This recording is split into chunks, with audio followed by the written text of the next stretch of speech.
But during President Trump, what's your message to Vladimir Putin, sir? President Trump, you have a message for Vladimir Putin as you meet with President Zelensky today.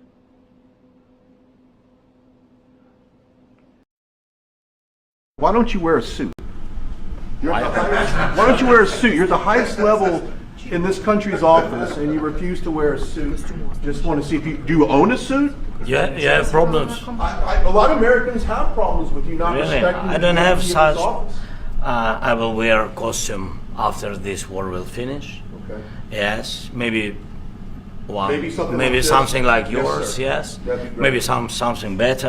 I don't know. We will see. Maybe something cheaper than yeah. Thank you. Thank you for. You want me to say really terrible things about Putin and then say, "Hi, Vladimir, how are we doing on the deal?" That doesn't work that way. I'm not aligned with Putin. I'm not aligned with anybody. I'm aligned with the United States of America and for the good of the world. I'm aligned with the world, and I want to get this thing over with. You see the hatred he's got for Putin. It's very tough for me to make a deal with that kind of hate. He's got tremendous hatred, and I understand that, but I can tell you the other side isn't exactly in love with him either. So it's not a question of alignment. I'm aligned with the world. I want to get the thing set. I'm aligned with Europe. I want to see if we can get this thing done. You want me to be tough? I could be tougher than any human being you've ever seen. I'd be so tough. But you're never going to get a deal that way. So that's the way it goes. All right, one more question. I would respond to this. So look, for 4 years in the United States of America, we had a president who stood up at press conferences and talked tough about Vladimir Putin, and then Putin invaded Ukraine and destroyed a significant chunk of the country. The path to peace and the path to prosperity is maybe engaging in diplomacy. We tried the pathway of Joe Biden of thumping our chest and pretending that the President of the United States' words mattered more than the President of the United States' actions. What makes America a good country is America engaging in diplomacy. That's what President Trump is doing. Can I ask you? Sure. Yeah. Yeah. Okay. So he occupied our parts, big parts of Ukraine, part of East and Crimea. So he occupied it on 2014. So during a lot of years, so I'm not speaking about just Biden, but those time was Obama, then President Obama, then President Trump, then President Biden, now President Trump, and God bless, now President Trump will stop him. But during 2014, nobody stopped him. He just occupied and took. He killed people. You know what the contact line? 2015. 2014 2014. and 2014. 2014. Yeah. So I was not here. Yeah, but That's exactly right. Yes, but during 2014 till 2022, the situation the same. The people have been dying on the contact line. Nobody stopped him. You know that we had conversations with him, a lot of conversation, my bilateral conversation, and we signed with him, me, like a new president. In 2019, I signed with him the deal. I signed with him, Macron and Merkel, we signed ceasefire. Ceasefire. All of them told me that he will never go. We signed him with gas contract. Gas contract. Yes, but after that, he broken this ceasefire. He killed our people and he didn't exchange prisoners. We signed the exchange of prisoners, but he didn't do it. What kind of diplomacy, JD, you are speaking about? What do you mean? I'm talking about the kind of diplomacy that's going to end the destruction of your country. Yes, but if you Mr. President, with respect, I think it's disrespectful for you to come into the Oval Office and try to litigate this in front of the American media. Right now, you guys are going around and forcing conscripts to the front lines because you have manpower problems. You should be thanking the President for trying to bring an end to this conflict. Have you ever been to Ukraine that you say what problems we have? I have been to. Come once. I've actually watched and seen the stories, and I know what happens is you bring people, you bring them on a propaganda tour, Mr. President. Do you disagree that you've had problems bringing people into your military? We have And do you think that it's I will respectful answer. to come to the Oval Office I of will the United answer it. States of America and attack the administration that is trying to prevent the destruction of your country? A lot of questions. Let's start from the beginning. Sure. First of all, during the war, everybody has problems. Even you, but you have nice ocean and don't feel now, but you will feel it in the future. God bless. You don't know that. God bless. You don't know God that. bless. You Don't- will not have gotta- a war. Don't tell us what we're going to feel. We're trying to solve a problem. Don't tell us what we're going to feel. I'm not telling you. Because I'm you're in no answering on this position to question. dictate that. That's Remember exactly what this. you're doing. I'm not You're in dictating. no position to dictate what we're going to feel. You We're will- going to feel very you will good. feel influenced. We're going to feel I'm- very I'm good and telling very you, strong. You will feel influence. You're right now not in a very good position. You've allowed From the yourself very- to be in a from very the very bad position, beginning and he of the happens war. to be right about From the it. very beginning of the war. You're not Mr. in a good Brown, position. I You was don't have the saying- cards right now. With us, you start having Not playing cards. cards. Right now, you I'm don't. very You're playing serious, cards. Mr. President. You're I'm playing very cards. serious. You're I'm gambling the with the president lives in of war. millions of people. You think- You're gambling with World War What do you- III. what do you You're think about? gambling with What do you World think War about? III. And Yeah. what you're doing is very disrespectful to the country, this country. I'm That's with back all to you. respect to your Far country. more than a lot of people said very they respect. should have. Have you said thank you once? This A lot entire of meeting? times. No, in this Even entire meeting, today. have you said thank Even you? today. You went to Pennsylvania and campaigned for the opposition in October. Offer some words of appreciation for the United States what of are you speaking America about? and the president who's trying to save your country. Please, you think that if you will speak very loudly about the war, you He's can... not speaking loudly. He's not Yeah. speaking loudly. Your country's Can I- in big can I- trouble. can I Wait a answer? minute. No, Can you've I done a lot of answer? talking. Your country is in big trouble. I know. You're not I winning. know. You're not winning this. You have a damn good chance of we are coming out staying, okay because of Mr. us. President, we are staying in our country, staying strong from the very beginning of the war. We've been alone, and we are thankful. I said thanks You haven't in been this alone. cabinet, You and haven't not been only alone. in this cabinet. We gave you, through I this said thank stupid you. president, $350 billion. You voted we gave for you your military president. equipment, You and you voted men for are your brave, president. but they had to use our military. What about West? If you didn't have You our invited military me- equipment, you invited if me you to didn't speak. have our military equipment, this war would have been over in 2 weeks. In 3 okay? days, I heard it from Putin. In 3 days, this is something Maybe new. less. In 2 weeks, of course, yes. It's going to be a very hard thing to do business like this. I Again, tell you. just say thank you. I said a lot of accept times that there, thank you accept to that- American people. Accept that there are disagreements, and let's go litigate those disagreements rather than trying to fight it out in the American media when you're wrong. We know that you're wrong. But you see, I think it's good for the American people to see what's going on. I understand, sir. I think it's I very understand. important. That's why I kept this going so long. You have to be thankful. You I'm- don't have the I'm cards. thankful. You're buried there. Your people are dying. tell you You're again, running I low know. on soldiers. Don't- Listen, don't please, you're running Mr. low President. on soldiers. It would be a damn good thing. Mr. And then President. then you tell us, I don't want a ceasefire. I don't want a ceasefire. I want to go and I want this. Look, if you could get a ceasefire right now, I tell you, you take it so the bullets stop flying and your men stop getting killed. Of course, we want to stop the war. But you're I saying said- you don't want a ceasefire. But I said to you, I want a ceasefire. with guarantees. Because you'll get a ceasefire faster than an agreement. Ask our people about ceasefire, what they think. That wasn't doesn't with matter me. for you what- that what wasn't this with me. means. It That was with wasn't with a you. guy named Biden, who was not a smart person. This That is was your, with, this that was is with your Obama. president. It was your president. Excuse me. That was with Obama, who gave you sheets, and I gave you javelins. Yes. I gave you the javelins to take out all those tanks. Obama gave you sheets. In fact, the statement is Obama gave sheets and Trump gave javelins. You got to be more thankful, because let me tell you, you don't have the cards. With us, you have the cards. But without us, you don't have any cards. One more question to Mr. Vice President. I'm sorry. It's going to be a tough deal to make, Um, because the attitudes have to change. what if Russia breaks ceasefire? What if Russia breaks peace talks? What do you do then? I understand that it's a heated conversation right now. What are you but saying? what She's if asking, what if Russia breaks the ceasefire? What if anything? What if a bomb drops on your head right now? But they have Okay? broken ceasefire What if they broke it? many I don't know. They broke it with Biden, because Biden, they didn't respect him. They didn't respect Obama. They respect me. But what Let me tell you, Putin went through a hell of a lot with me. He went through a phony witch hunt where they used him and Russia. Russia. You ever hear of that deal? That was a phony Hunter Biden Joe Biden scam. Hillary Clinton, Shifty Adam Schiff. It was a Democrat scam. And he had to go through that. And he did go through it. We didn't end up in a war. And he went through it. He was accused of all that stuff. He had nothing to do with it. It came out of Hunter Biden's bathroom. It came out of Hunter Biden's bedroom. It was disgusting. And then they said, oh, the laptop from hell was made by Russia. The 51 agents. The whole thing was a scam. And he had to put up with that. He was being accused of all that stuff.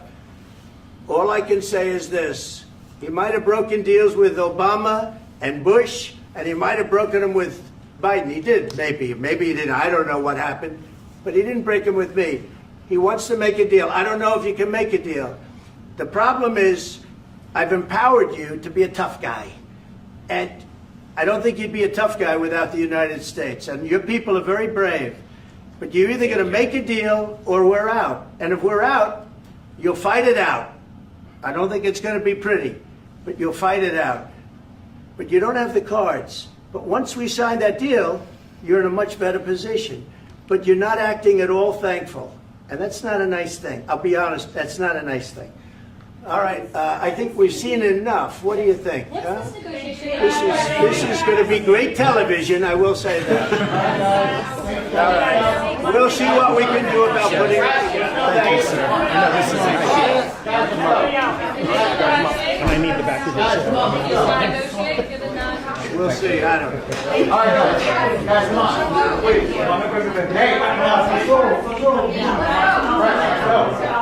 guys, come on, let's move, please.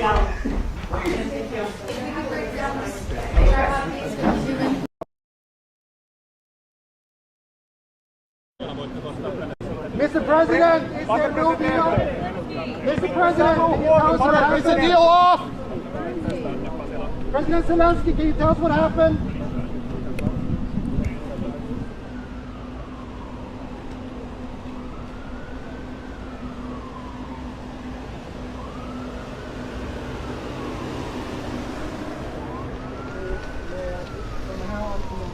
Did you sign the deal? He's on the phone.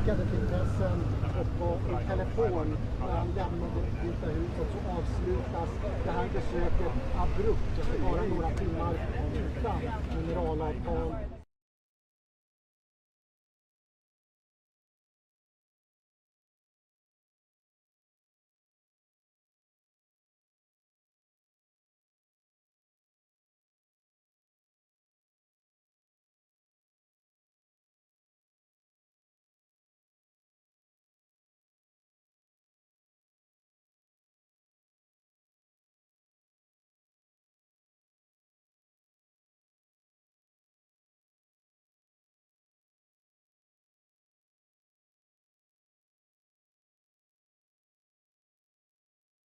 Complete, utter disaster.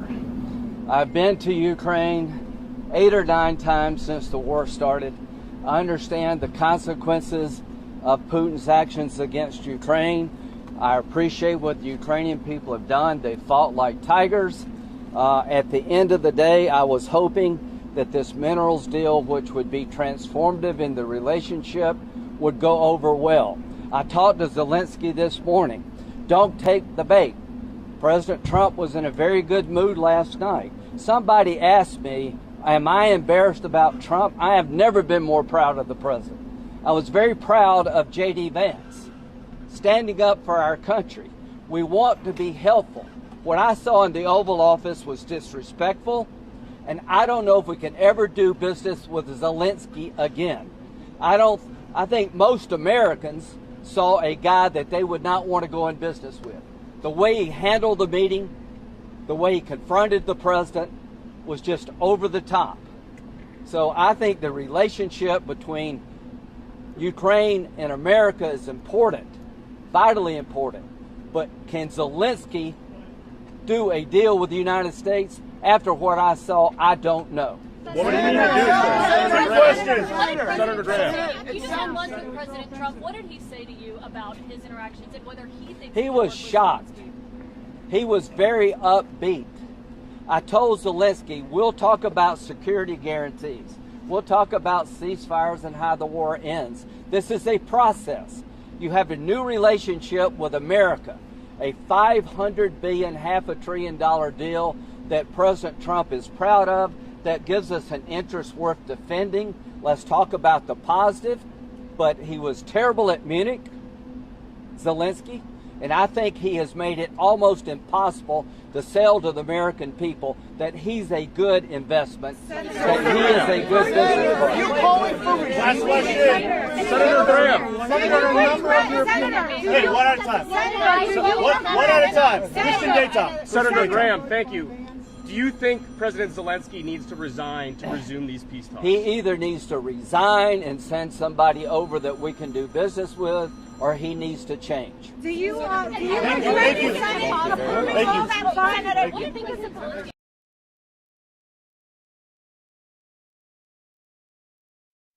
You seem to have a real hatred of Vladimir Putin. Путіна? 100% hatred, not even 99.9%, Zelensky told us.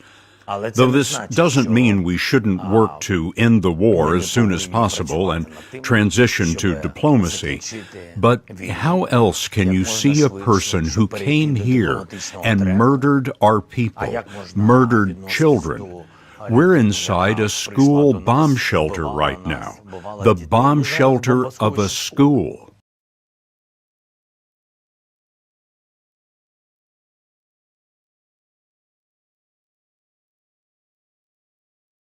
What Trump is suggested is come back to normalcy, to stop this idiotic posture, which was, I think, not, which was a disgrace for the American role in the world affairs. Let me put it this way. Yes, we discuss bilateral relations, starting with the normalization of the work, of the conditions in which our embassies work. Obama administration started throwing out diplomats. He stole 5 pieces of diplomatic property, which are still under arrest. When we speak about eliminating root causes of any conflict, including Ukrainian conflict, this is the only way to resolve the problem and to establish long-lasting peace. Remove root causes.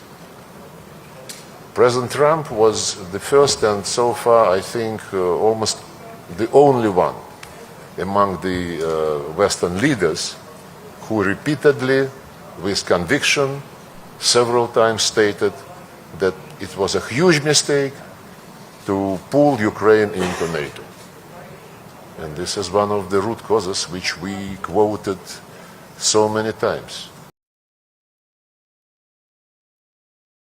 We're the most powerful military on the face of the earth.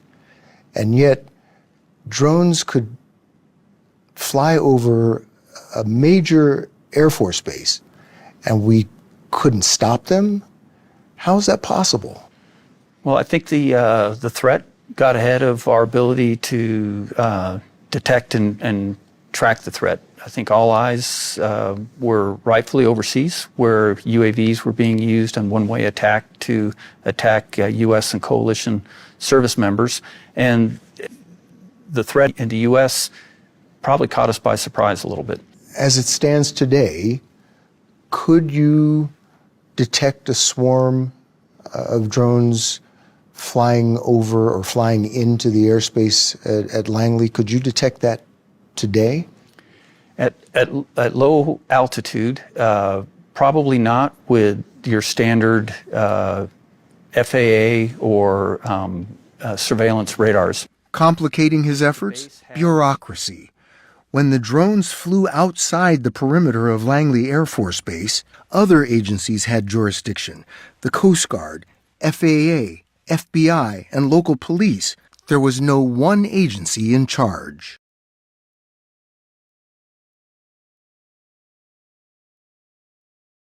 Last week, our soldiers captured the first Chinese citizens fighting on the front, fighting for Russia.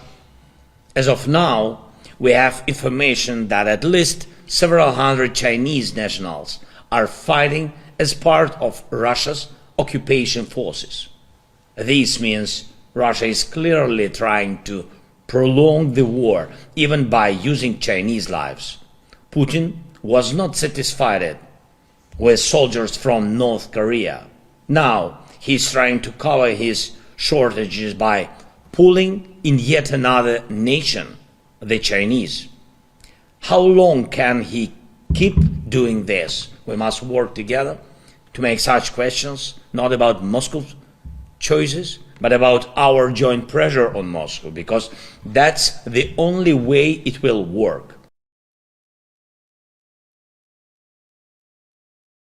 Minister Lavrov, thank you for doing this. Do you believe the United States and Russia are at war with each other right now? I wouldn't say so. And in any case, this is not what we want. We would like to have normal relations with all our neighbors, of course, but generally with all countries on earth, especially with the great country like the United States. President Putin repeatedly expressed his respect for the American people, for the American history, for the American achievements in the world. And we don't see any reason why Russia and the United States cannot cooperate for the sake of the universe. But the United States is funding a conflict that you're involved in, of course, and now is allowing attacks on Russia itself. So that doesn't constitute war? We officially are not at war. But what is going on in Ukraine, some people call it hybrid war. I would call it hybrid war as well, but it is obvious that the Ukrainians would not be able to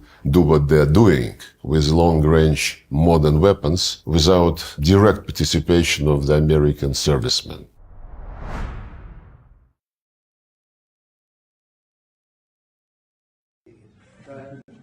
Secretary Rubio said that the U.S. will have to figure out whether a deal can be done between Russia and Ukraine. I think it's important to remind everybody that the Ukraine war is a terrible thing, but it's not our war. We didn't start it. The United States has been helping Ukraine for over the last 3 years, and we want it to end. But it's not our war. I want everyone to understand that. And the reason why I make that point is the president has spent 87 days at the highest level of his government repeatedly taking efforts to bring this war to an end. We are now reaching a point where we need to decide and determine whether this is even possible or not, which is why we're engaging both sides. As you know, Ambassador Witkoff has had not one, not two, but 3 meetings with Vladimir Putin to determine the Russian perspective on this and understand what it would take for them to end it. We, through General Kellogg, myself, and others, have had repeated engagements with the Ukrainians. So we came here yesterday to sort of begin to talk about more specific outlines of what it might take to end the war, to try to figure out very soon, and I'm talking about a matter of days, not a matter of weeks, whether or not this is a war that can be ended. If it can, we're prepared to do whatever we can to facilitate that and make sure that it happens, that it ends in a durable and just way. If it's not possible, if we're so far apart that this is not going to happen, then I think the president's probably at a point where he's going to say, well, we're done. You know, we'll do what we can on the margins. We'll be ready to help whenever you're ready to have peace. But we're not going to continue with this endeavor for weeks and months on end. So we need to determine very quickly now, and I'm talking about in a matter of days, whether or not this is doable over the next few weeks. If it is, we're in. If it's not, then we have other priorities to focus on as well.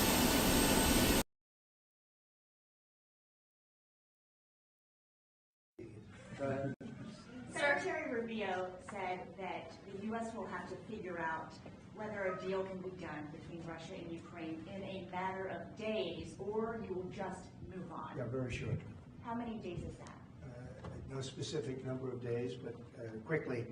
We want to get it done. We're talking about here people dying. We're talking about over there people are dying also, like on average 2,500 young people, soldiers. They're not from America. They're not from anywhere else other than Ukraine and Russia. But we want to save these lives. So it's 2,500 a week are being killed in battle. It's a vicious battle with the best equipment, the best everything, and it is brutal. 2,500 young people a week. Some of them not so young, actually. They're getting older. They're getting older by the month. But 2,500 a week, and we're going to get it stopped ideally. Now, if for some reason one of the two parties makes it very difficult. We're just going to say you're foolish, you're fools, you're horrible people, and we're going to just take a pass. But hopefully we won't have to do that. And Marco's right in saying it. We want to see it end. Think of it. Every day, a lot of people are being killed as we talk about, as they play games. So we're not gonna take that, and we'll see. I think we have a good chance of solving the problem, however. Are you prepared to walk away completely from these efforts and these talks? Well, I don't want to say that, but we want to see it end. We want to see it end, yeah. Is Vladimir Putin stalling, in your view, Mr. President? I hope not. I'm going to let you know about that soon if he is, but I hope not. He's got a big force out there, big force. It's a war that should have never happened. It would have never happened if I was president. That's a war, and it didn't happen for 4 years. That's a war that should have never happened. October 7th, Israel would have never happened.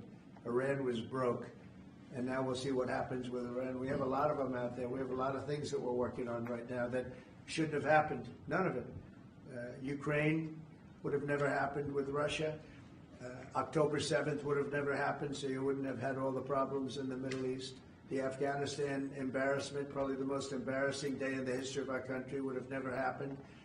Inflation would have never happened. By the way, prices are down. Groceries are down. Eggs, which you hit me so hard, I'll never forget the first week in office, they were screaming at me about eggs. I said, what's going on with eggs? They were doubling and tripling. I said, I just got here. They were up like double, triple, and you couldn't get any. They said, you won't have eggs for Easter. Well, you can have all the eggs you want. I'll tell you, Brooke Rollins, Secretary of Agriculture, did a great job. And the egg prices are down 87%. But nobody talks about that. You can have all the eggs you want. We have too many eggs. In fact, if anything, the prices are getting too low. Mr. President, so I just want to let you know, prices are down. Gasoline yesterday in 3 states hit $1.98 a gallon. And it looks like it's at a level that it hasn't seen since my days, my 4 years. So it's about I'd say maybe, I think we're going to be averaging $2.25 very soon. So I just want to let you know, though, because I keep hearing about prices and inflation. Prices are coming down, not going up. Only the fake news says they're going up. The only thing that's even are interest rates. And if we had a Fed chairman that understood what he was doing, interest rates would be coming down too. He should bring them down. Yeah, please.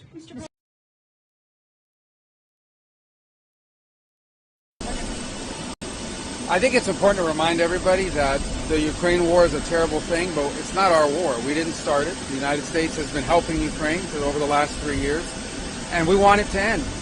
But it's not our war. I wanted everyone to understand that. And the reason why I make that point is the president has spent 87 days at the highest level of his government repeatedly taking efforts to bring this war to an end. We are now reaching a point where we need to decide and determine whether this is even possible or not, which is why we're engaging both sides. As you know, Ambassador Witkoff has had not 1, not 2, but 3 meetings with Vladimir Putin to determine the Russian perspective on this and understand what it would take for them to end it. We've, General Kellogg, myself, and others have had repeated engagements with the Ukrainians. So we came here yesterday to sort of begin to talk about more specific outlines of what it might take to end the war, to try to figure out very soon, and I'm talking about a matter of days, not a matter of weeks, whether or not this is the war that can be ended. If it can, we're prepared to do whatever we can to facilitate that and make sure that it happens, that it ends in a durable and just way. If it's not possible, if we're so far apart that this is not going to happen, then I think the president's probably at a point where he's going to say, well, we're done. You know, we'll do what we can on the margins. We'll be ready to help whenever you're ready to have peace. But we're not going to continue with this endeavor for weeks and months on end. So we need to determine very quickly now, and I'm talking about a matter of days, whether or not this is doable over the next few weeks. If it is, we're in. If it's not, then we have other priorities to focus on as well.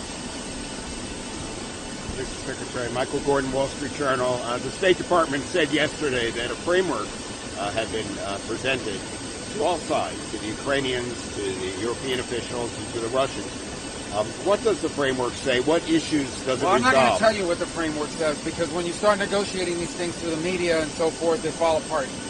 And it's a broad framework. It's a framework that gets us into a position to see, look, there are going to be differences.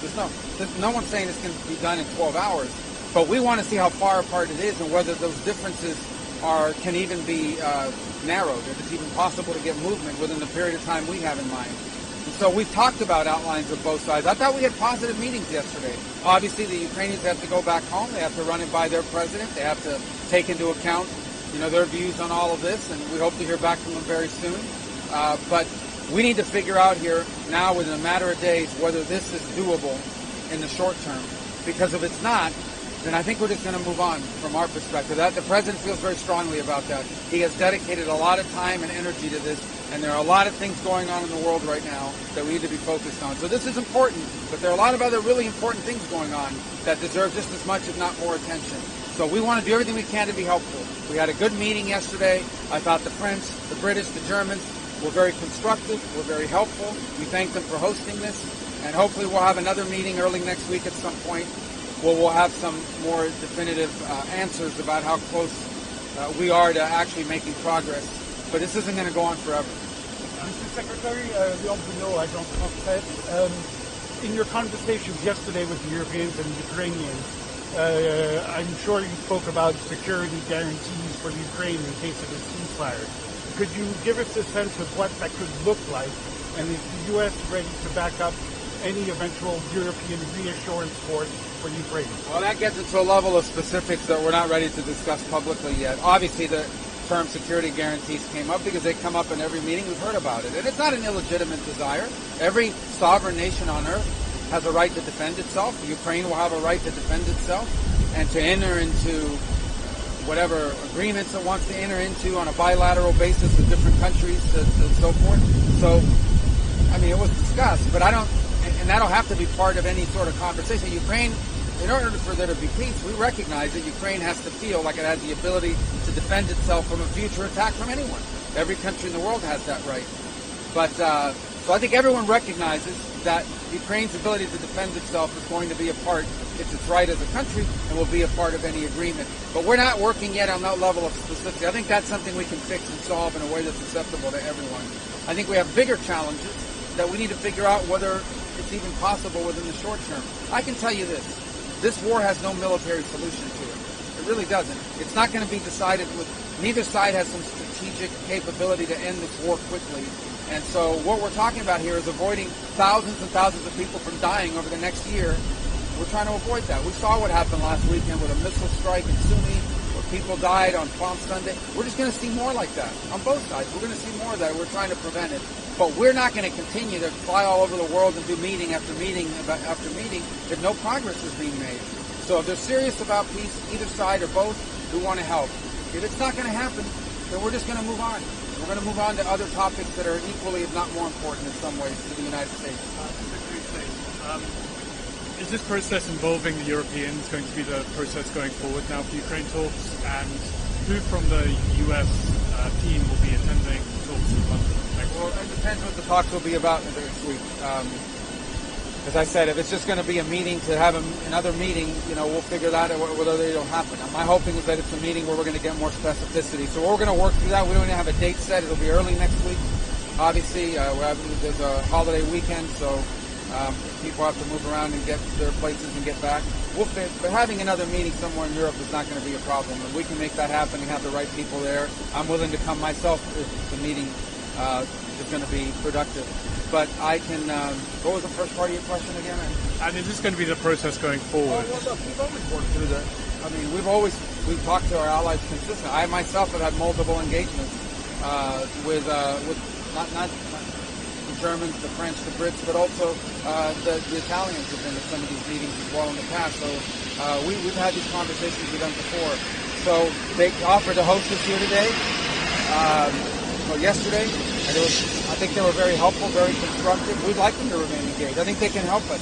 I think the UK, and France, and Germany can help us move the ball on this and get this closer to a resolution. I thought they were very helpful and constructive with their ideas. So we welcome their input. We welcome their involvement. We think it's important. There are probably elements of this as well. I always remind everybody that part of the sanctions against Russia, many of them, are European sanctions that we can't lift if that's were ever to be part of a deal.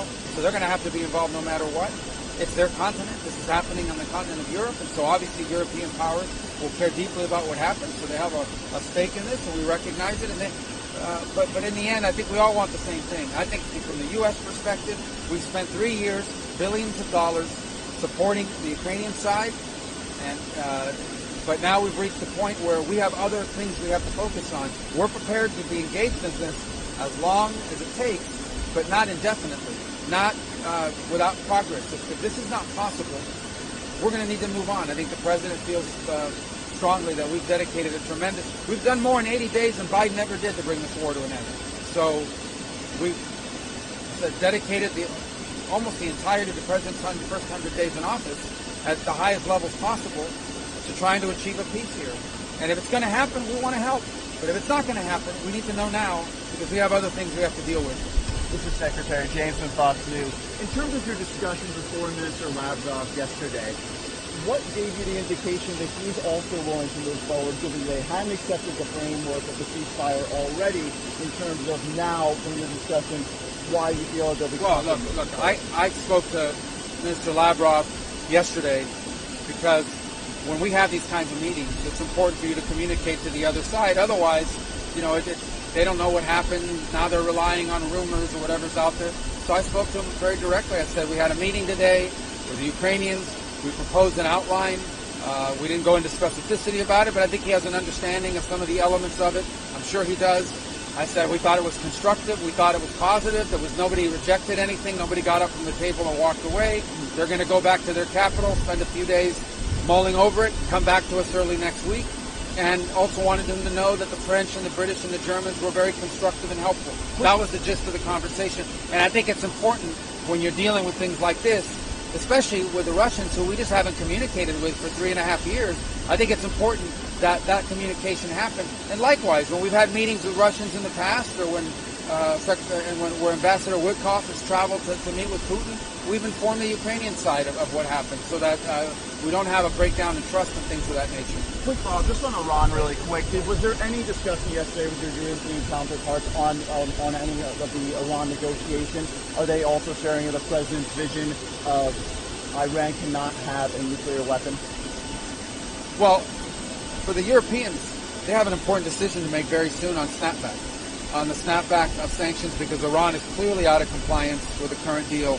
As you saw, the IAEA was in Tehran yesterday, issued public statements saying Iran is as close as it's ever been to nuclear weapons.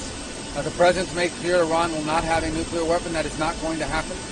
We're hoping that talks continue and that they're fruitful and that they can lead to something. We would all prefer a peaceful resolution and a lasting one.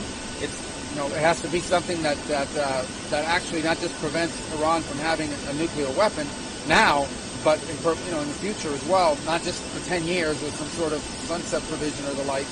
So we discussed that, obviously, because the Europeans, the E3, have a decision to make on snapback.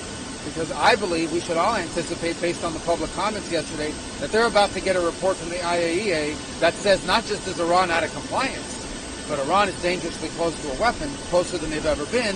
And then, they're going to have to make a decision about whether they want to reimpose these sanctions. And, if Iran is out of compliance, they have to reimpose the sanctions. So that's going to be a factor in all this, and that's why it was important we talked to them about it before our talks on Saturday.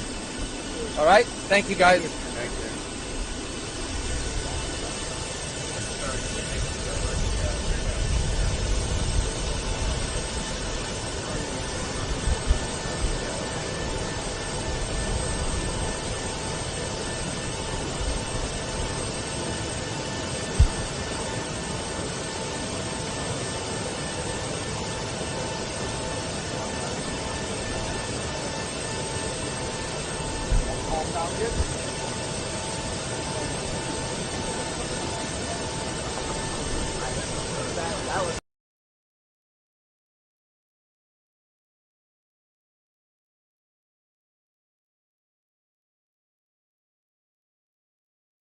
a rational immigration policy eventually pass. I think there's going to have to be some time.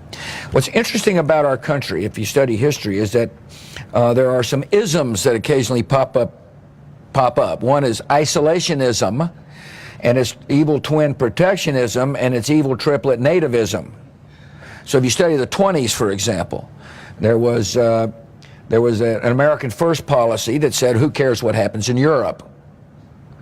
Well, what happened in Europe mattered eventually because of World War II. There was Smoot-Hawley, which was a part of an economic policy, which basically said we don't want trade. In other words, let's throw up barriers. And there was an immigration policy that I think during this period argued we had too many Jews and too many Italians, therefore we should have no immigrants. And my point to you is we've been through this kind of period of isolationism, protectionism, nativism. I'm a little concerned that we may be going through the same period.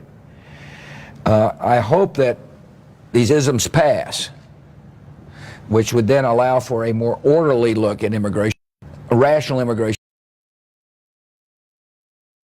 If we Republicans choose Donald Trump as our nominee, the prospects for a safe and prosperous future are greatly diminished.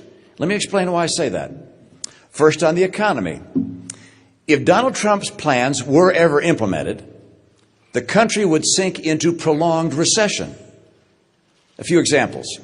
His proposed 35% tariff-like penalties would instigate a trade war, and that would raise prices for consumers, kill our export jobs, and lead entrepreneurs and businesses of all stripes to flee America. His tax plan, in combination with his refusal to reform entitlements and to honestly address spending, would balloon the deficit and the national debt. So even though Donald Trump has offered very few specific economic plans, what little he has said is enough to know that he would be very bad for American workers and for American families. My principal mission was to meet with Kilmar Abrego Garcia. I told his wife Jennifer and his family that I would do everything in my power to make that happen. And last night, at about 6:40 p.m. El Salvador time, 8:45 p.m. here on the East Coast, I called Jennifer to tell her that I had met with Kilmar. And I told her what he said to me, which was first and foremost that he missed her and his family. And as he said that, you could see a tear go down his cheek.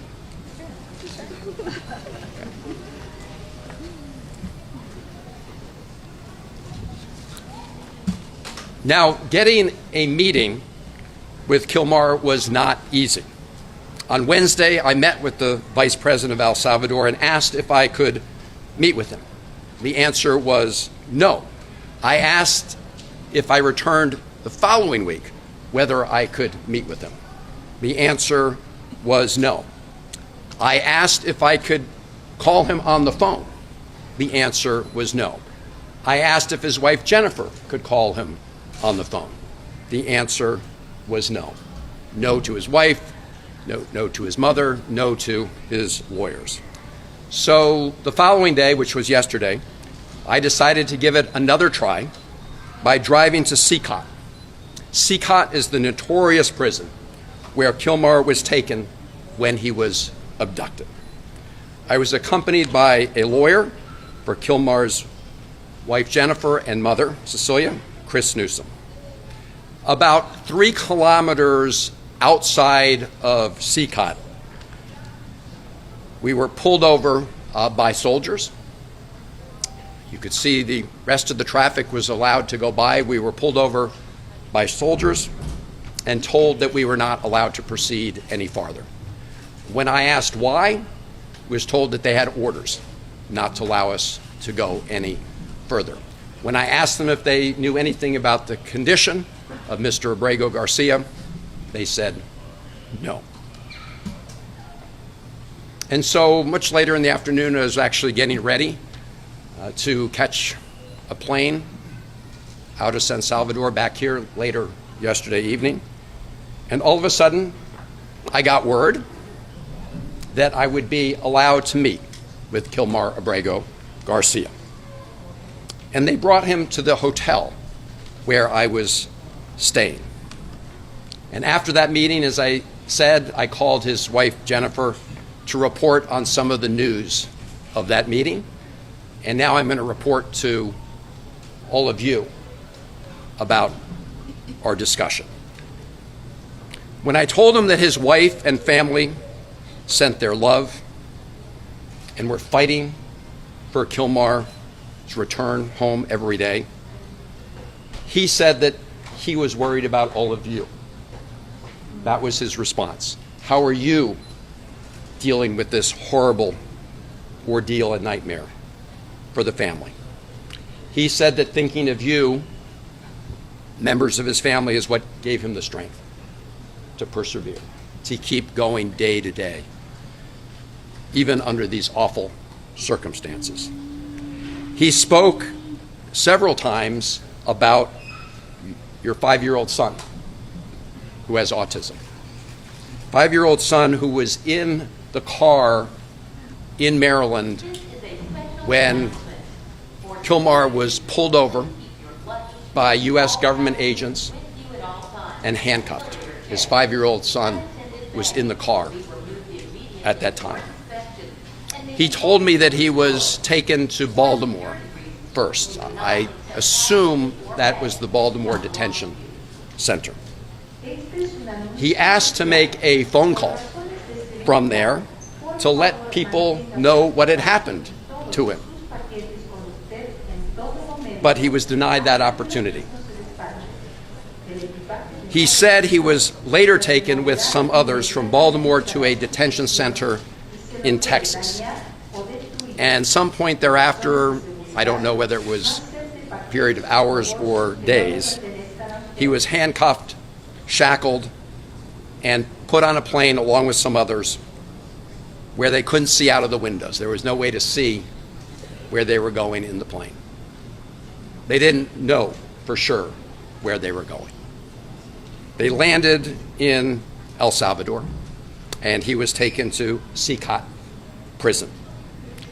He was placed in a cell with, if I recall correctly, and don't hold me to it, of about 25 other prisoners at Sikot. He said he was not afraid of the other prisoners in his immediate cell, but that he was traumatized by being at Sikot and fearful of many of the prisoners in other cell blocks who called out to him and taunted him in various ways.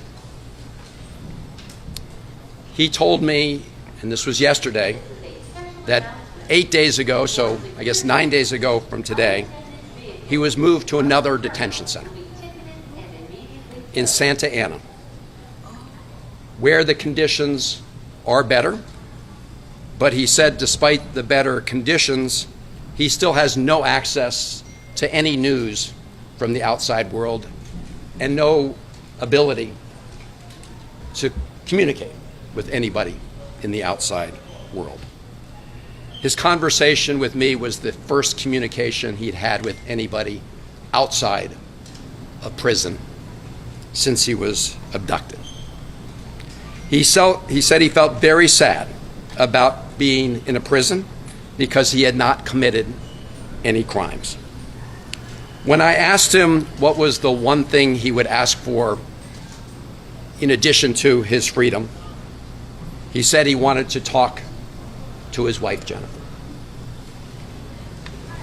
I told him I would work very hard to make that happen.